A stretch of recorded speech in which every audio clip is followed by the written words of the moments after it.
Tia Sarkar, Steve Bloom, Vanessa Marshall, and Taylor Gray. And so you guys will do this old-fashioned style. I'll just call on you and you raise your hand and we'll try to be as fair as we can, okay? So who wants to go first? Go. So Dave, I noticed during the panel you changed the question mark on your shirt to an exclamation mark. And I was curious what was the meaning behind that little slip. But it's not changed. It's just a question mark.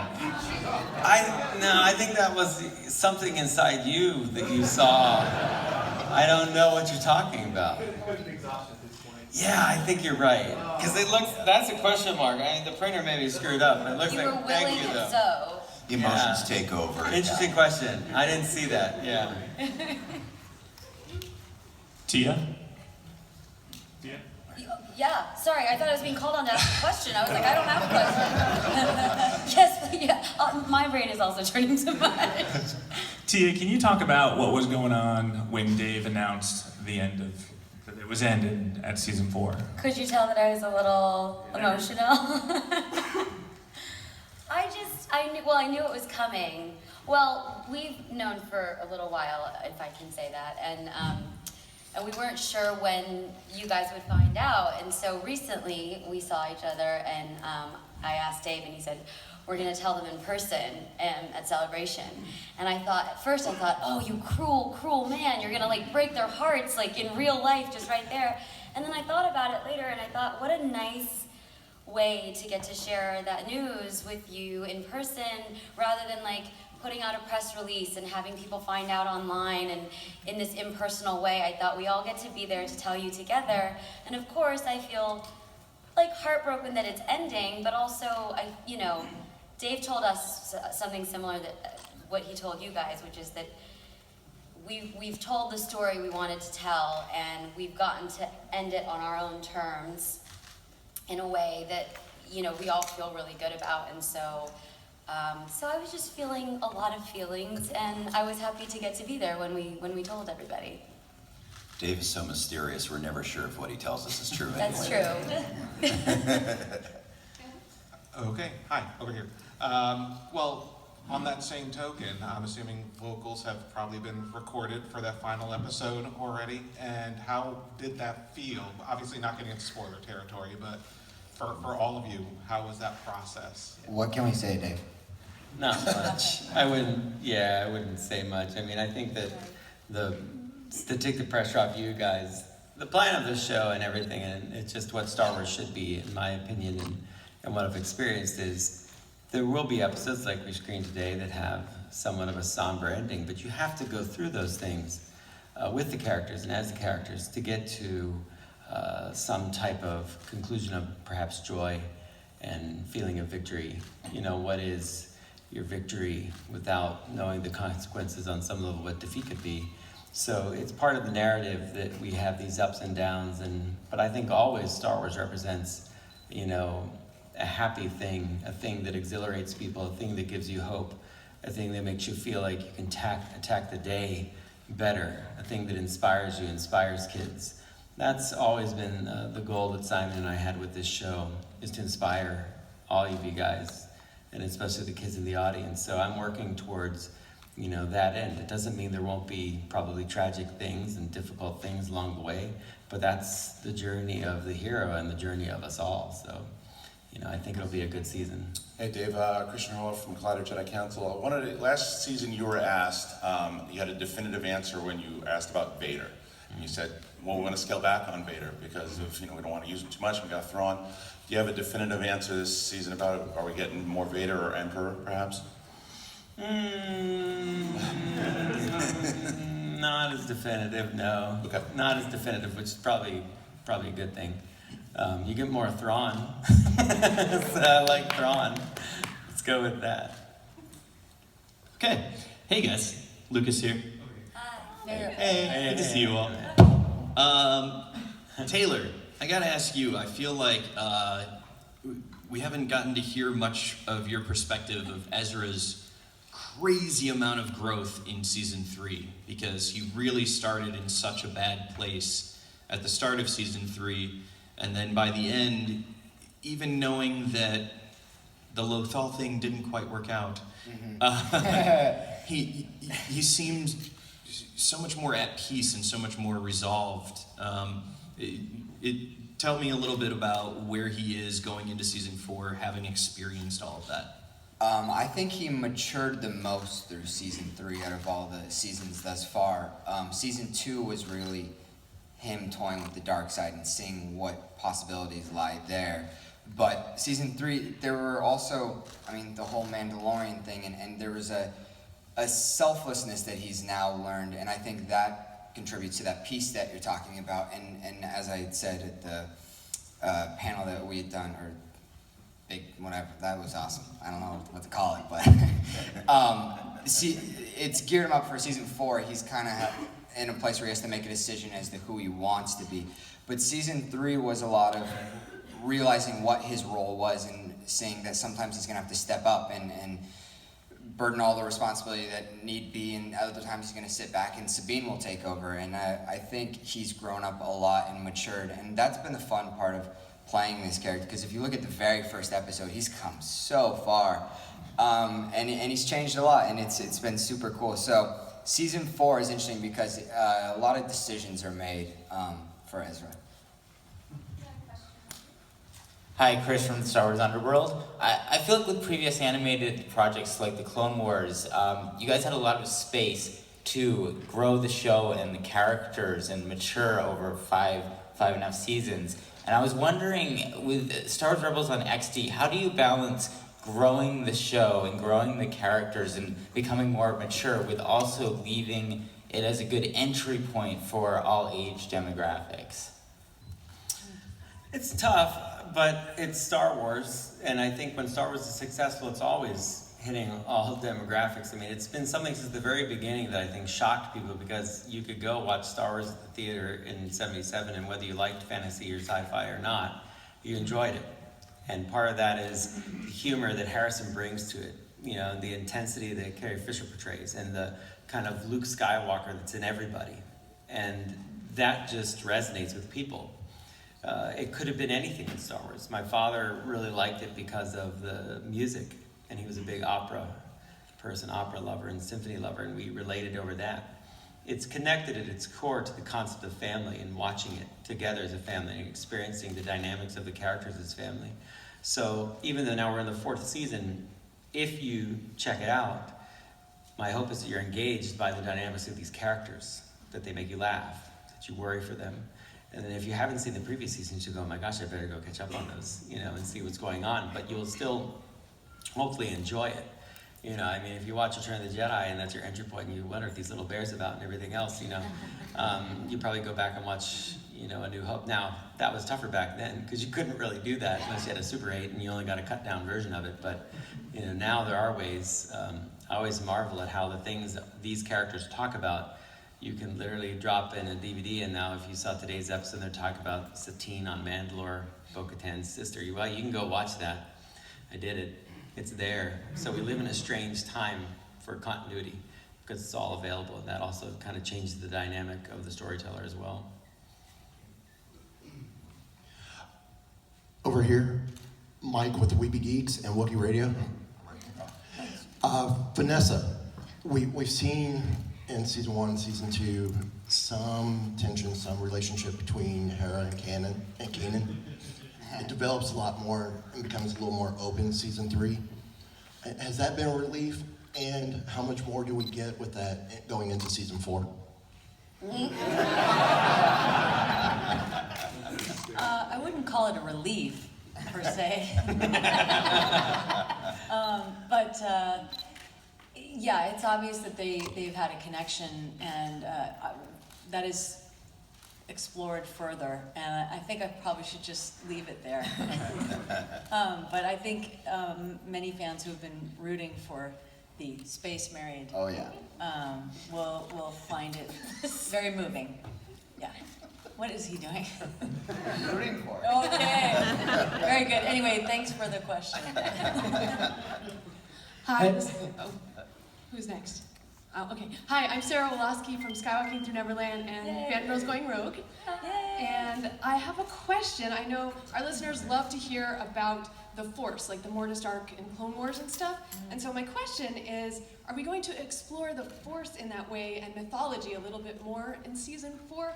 And especially regarding that white wolf we saw in the trailer, as well as the fate of Ahsoka. There's a wolf in the trailer? There were a bunch of Where was the wolf at? That was such a direct dagger question. Yes, I know now. I see all the spots.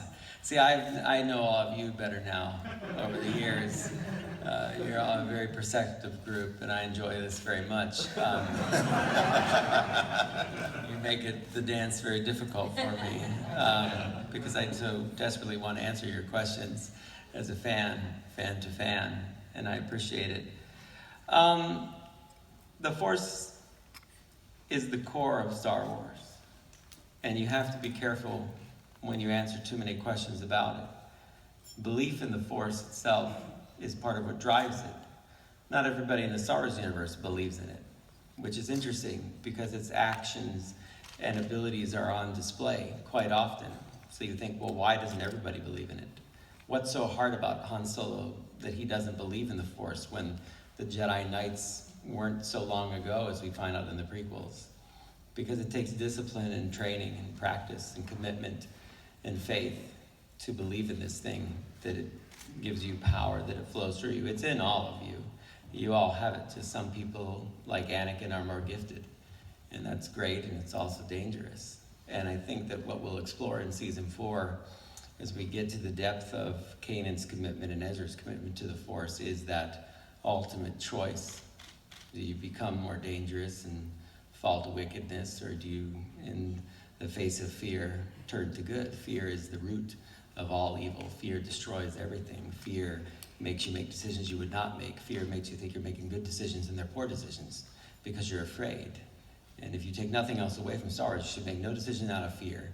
And when the Emperor stands before you and has destroyed your father and ruined your life, and you're powerless, and he's made you hate your father almost, and you throw him down, you must remember at that critical point to say, I'm going to throw my weapon away because I love the person next to me, I love my father, I love my mother, and nothing you do can destroy that. Nothing. And you stand on your commitment, and then that inspires in Anakin the hope. That inspires the love, which is something evil does not understand. That's the core of Star Wars, and that is the power that you can't possibly imagine when you're evil, that Obi-Wan speaks of. So maybe we'll get into that, I don't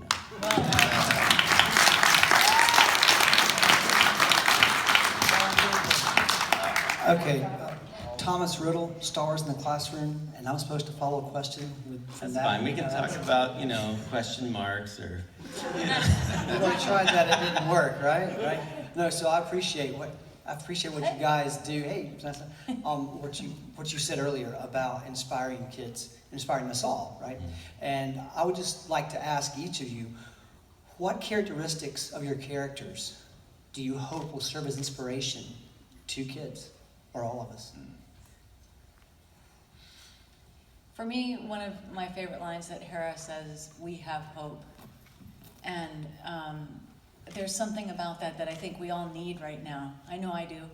And I draw on Hera's strength in that capacity and her faith in the face of just impossible odds. She's always hopeful. And I hope that kids carry some of that with them when they face their challenges. Yeah. And for me, I would say that Zeb, with all his muscles, has to find a place of vulnerability and trust after seemingly losing everything and coming into the series with nothing left to lose, and then building relationships with his family. Now he's got everything to lose. And I think I hope that kids walk away from this knowing that it's okay to be vulnerable, and okay to trust, and okay to have hope, and okay to see that there's something bigger than yourself, even in your darkest moments. It's hard to follow up after both of those. You're Mandalorian. Answers. It's all good. Well, I was just thinking, as you guys were talking, I don't know, it's a little different now that we have seen Sabine interact with her family, her biological family again, which we never had before, but for seasons 1, 2, and some of 3, you know, I often thought, like, I didn't know where her family was and what the situation was. I knew that maybe eventually we would get there, but I just thought how nice. There are a lot of people out there whose families, maybe their family situations aren't ideal for whatever reasons. Maybe they've been cast out of their families for whatever reasons, and just that you can find that family bond elsewhere. It doesn't have to be, if your situation is not ideal, there's hope for you still, that, you know, this girl who was sort of on her own and bounty hunting or doing all kinds of, you know, lecherous behavior, I guess. I don't know. Graffiti art. Yeah, or graffiti art. I don't know what we don't all know everything she was up to. Found this, like, safe space with these people who are not her blood relatives, but through their shared, you know, struggle and, you know, this shared cause, that they became a family, like the tightest family, you know, the strongest bond a family could have. So, you know, just that there is hope out there for people that may be in similar situations. You might not be bounty hunting, but that you might be able to find that somewhere, even if it's not the people that you thought you would have that with. Yeah, I would say with Ezra, it depends where you break it down. But I'd say his strength, really. I wish I was as strong as Ezra was when I was a kid.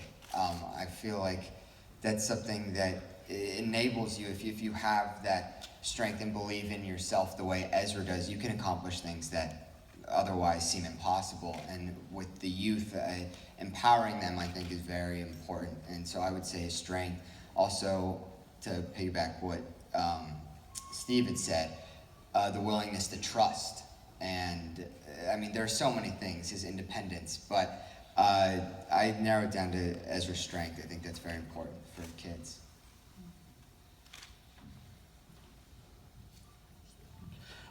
Brian Young, full of Sith. Freddie in the panel talked about how sort of the defining moment for his character was in Trials of the Darksaber, and that sort of defined his character. And as we look back at season 3, and I'm wondering if you all could kind of tell us what it was you feel defined your characters as they changed through season 3. What was that moment for you as an actor or for your characters? That's tough. I know. Well, mine is easy because it's the same, so I'll just go ahead.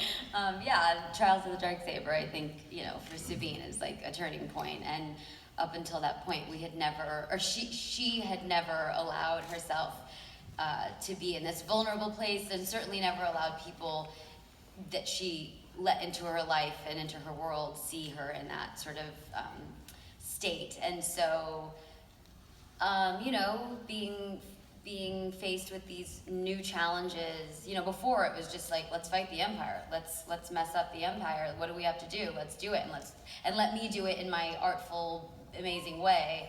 But I had sort of Sabine had a laser focus on that. But she was also obviously hiding such pain and fragility so deep inside that she would have never allowed herself to, like, display, even in front of the people closest to her in her life. And so that moment, I think, is such a turning point. And it also, you know, it's a moment where she either has to be defensive and be sort of the way she's being initially with, you know, with Ezra, and trying not to allow herself to really, really dig deep and go to where she knows she needs to go. And it's like this moment, this like sort of pivotal moment where she grows up in that moment, and she knows what she has to do, and she takes control, and she faces her biggest fears, and she's willing to do it for the greater good and for the good of her families, both of her families. So yeah, Trials of the Darksaber was a moment for me and for Sabine, I think. I'll add to that just because I think it was a beautiful moment when Hera tells Kanan, you know, that you need to trust Sabine and this isn't about you. For me, the actress, that moment meant a lot to me because it showed me just how close she is to Kanan. Because it's those who love you the most that can tell you what you don't want to hear. And I think she was very supportive of his relationship with Ezra and perhaps instrumental, but I think he needed someone to say, for him to, you know, release, you know, what he needed to release in terms of trusting that he is a good teacher and so on and so forth, as he did with Ezra. Hearing that it wasn't about him, I think, was key. And for me, I understood Hera and her relationship with Kanan the most in that moment. And it meant a lot to me that she loved him enough to tell him that. So. Yeah, my big turning point happened in the previous season in a couple of ways, I think. For all the jokes we've made about Hot Callus, that was a very profound time in the arc of my character, just because I felt like Callus was a mirror for him. He got to look into the darkest places of himself that he hadn't previously been able to, and saw it in the face of his enemy, and had to really deal with that. And I reacted to that very personally, because I did that at 40 years old in my personal life, and to see that play out in a cartoon was a very profound moment for me. So thanks, Dave, for helping me heal. No problem. I'm here, buddy. I'd say there were a handful of defining moments. I can think of one in season 4, but I can't say that. But I mean, I can. I don't know what would happen if I did. It'll never work again, though, kid.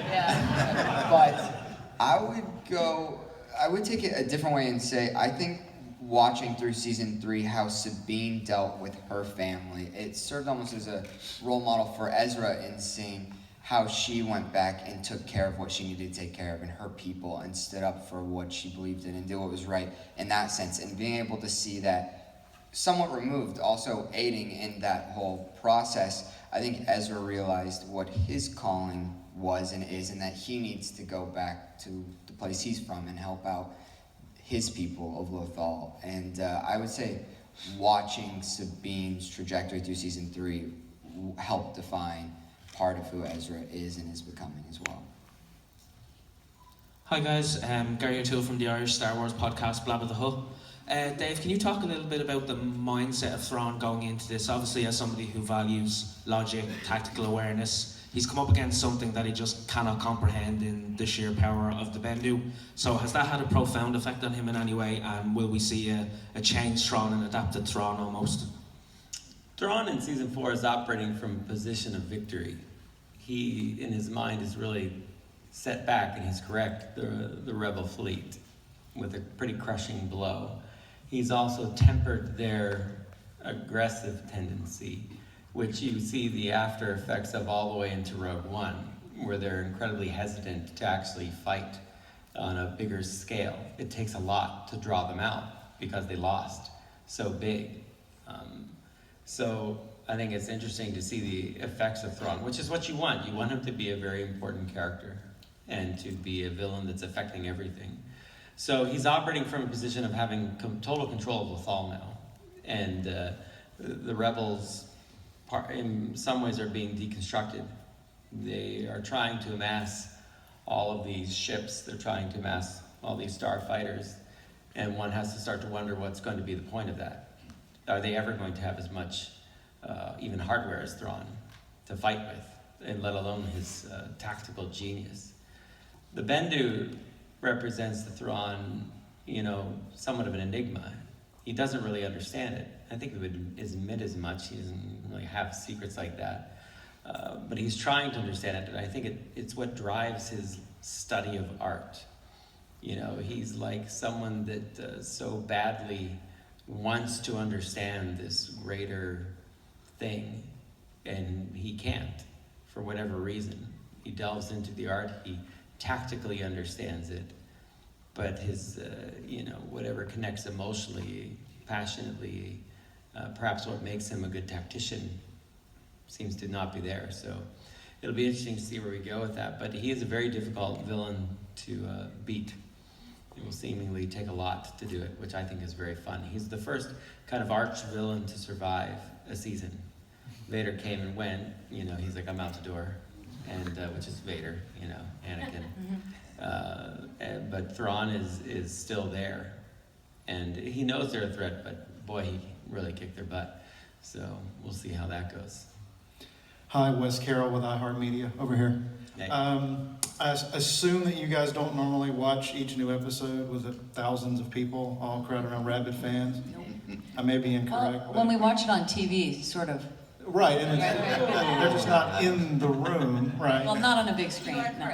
But I'd love to hear you guys sort of what that's like for you to be able to. I know as voice actors sometimes you don't get any feedback at all, other than maybe from Dave or whoever you're working with in the immediate room. But what that's like to get that kind of feedback on that large scale with such very fierce fans. It's the best. Yeah, it's the best feeling ever. The best part is that each time this has happened at Celebration, we've never gotten to see anything up until the point at which you are also seeing the same thing. So I think it's thrilling for me, for us. I'll go ahead And it's cool because we're all making the same sounds. Like Bo-Katan, we all went, oh, yeah. Yeah. I mean, I was screaming in the front row. I just assumed you were too. Yeah, you hit my shoulder, I think. Sorry, Okay, dude. no, I loved it. Yeah, but that's really rewarding, and it makes me feel like we're family, which we are. So, yeah. It's so weird for me because I knew it was going to happen. I saw pieces of it when I went up to see you, and yet I was still broken. At the end of it, I went back to full-on fan, full absorption mode, and I was bent and broken by it, and that's what I want to feel. I want to be that invested. So it was great to experience that with all of you guys. I felt, you know, like that's an opportunity for us to just let it all go, let everything that we know about the franchise go, and just be immersed. And also to get to watch it in that environment with the sound and the screen and all of you, and it reminds me what a cinematic experience Rebels really is. I mean, I know that when I'm watching it on my TV and sitting on my couch, but to get to see it in this capacity is like, you know, it's like a movie every time we watch, which is a testament to you and all, you know. Yeah, bravo. Kevin Kleiner and absolutely. the animators and the whole, you know, team. It's the coolest way to watch it. Stunning, yeah. And you're like, how do we get so lucky to get to view? No idea. I'm glad I didn't have a bucket of popcorn because I would have just devoured the entire thing. Or like thrown it in the air. Yeah, oh man. Well, what is it like for you, Dave, and watch? Because for us, like, we can remove ourselves and we're fans of it then, but I just wonder that. I mean, Sorry, Taylor, I've seen it so many times, but no. No, I'm saying with everyone there. It's the greatest thing. I mean, I can't even express it. You always wonder when you're writing this stuff, like, are people gonna laugh at that moment? Is that too brutal when Chopper hits that guy in the head with a gun? Oh no, they all laughed at that. Wow, that's kind of scary. And so I learned a lot about the audience, and I wish that I had more of that, honestly. Like, it really helps as a creative to hear what people react to. You know, anytime Kanan and Hera lean in towards each other at all, the reaction is in the room. I'm like, wow, that's kinetic. And so it's kind of fun because as an artist, you want to play with those things and play with those emotions. I mean, I felt bad that, you know, in production, the only episode that we could air here was the one I had, which is that one. Season 4 is, you know, underway and we're working hard on it, but I didn't have more of a positive ending. But, you know, narratively, Sabine did a terrible thing. And we've talked about since the first season this terrible thing that you did and why you're not with your family and how you're kind of ostracized from the rest of Mandalore. Well, you're going to see the terrible thing that you did. And so what's great about our fans is that I think they get that, and they get that when we take you to that place, and we'll see how everybody deals with it from there, which is coming out the other side of the darkness. But it had to be a terrible thing you did, and you know, the best you could do there is shoot it nicely, so it's beautifully terrible. And Joel and the guys, Keith, they do a great job with the animation and lighting. So, you know, I can give them anything and they can make it, even when tragic, look beautiful. Hi everyone, Jedi Tim Archives here. Hey. I know you've gotten a lot of questions about Ahsoka, so I wanted to ask about a different Clone Wars character. Captain Rex faces passed a little bit last season, so I was wondering if you could talk about his mindset heading into season 4. Yeah, good Rex. I love that guy. He's been around the block, and I've, this is nothing to do with season 4 as I, slightly evade you, but I've been amazed at how active so many bald cosplayers are at playing him, and they just love it, and they get right into it. They shave their heads. Like, people seem to love that guy. He relates.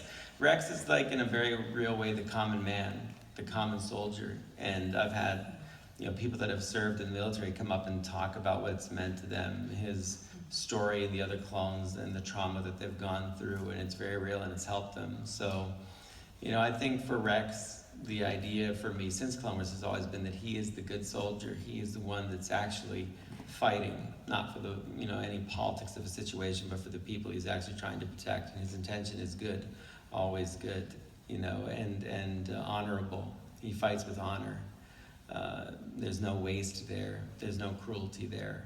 He is a good person and a proud warrior. So I think you see that starting to follow because he's part of this rebellion now. He's actually probably, for the first time, if you think about it, fighting for something he actually believes in, not something he's programmed to believe in. He believed in a republic, but that republic didn't exist. The republic, because of Palpatine, was a lie, and he was created through deception, but he's empowered himself, and now he can become something greater because he's an individual making choices because he believes in something.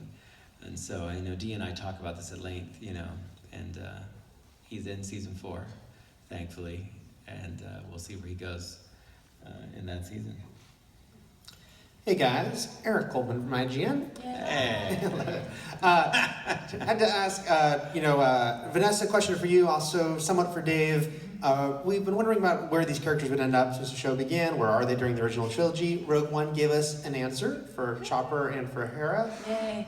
So first of all, two-part question, which is, what did you think about the promotion, about General Syndulla?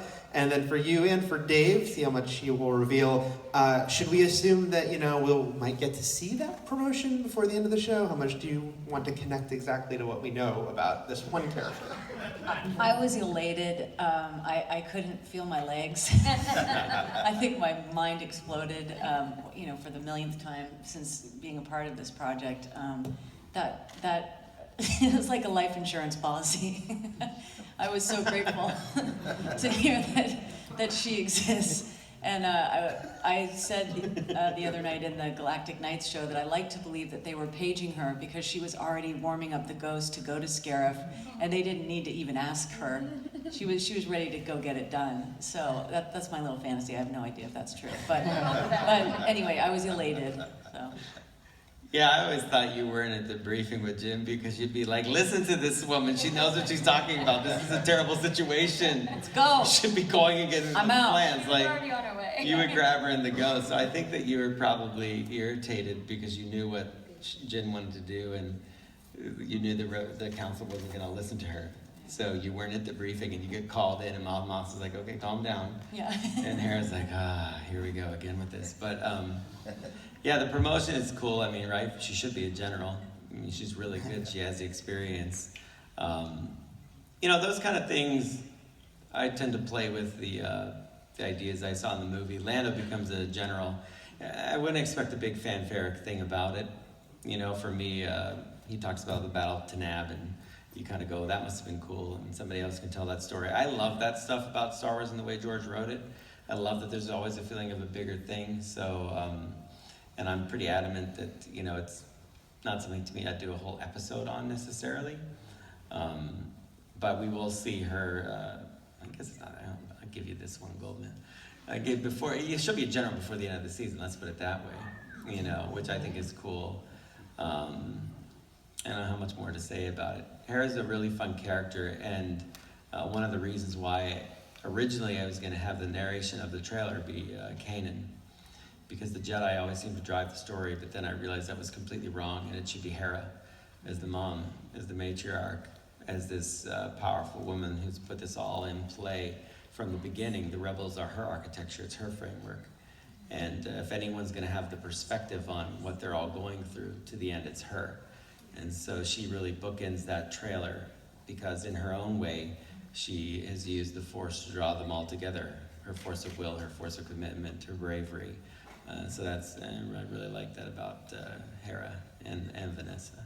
And she's read all our diaries too, so. Yeah, she knows. Got all Chopper the spies goods. on her. All right, you guys, this is where I have to step in and say we have to finish here. Aw. I know. Oh, Tracy, no, I can't evade more. You guys know that I love you. But I'd like to thank you guys for supporting us this whole time. We really appreciate it, and I hope you know that that's honest and true. And thank you guys for doing this. Thank you, guys. Thank you. Thank you.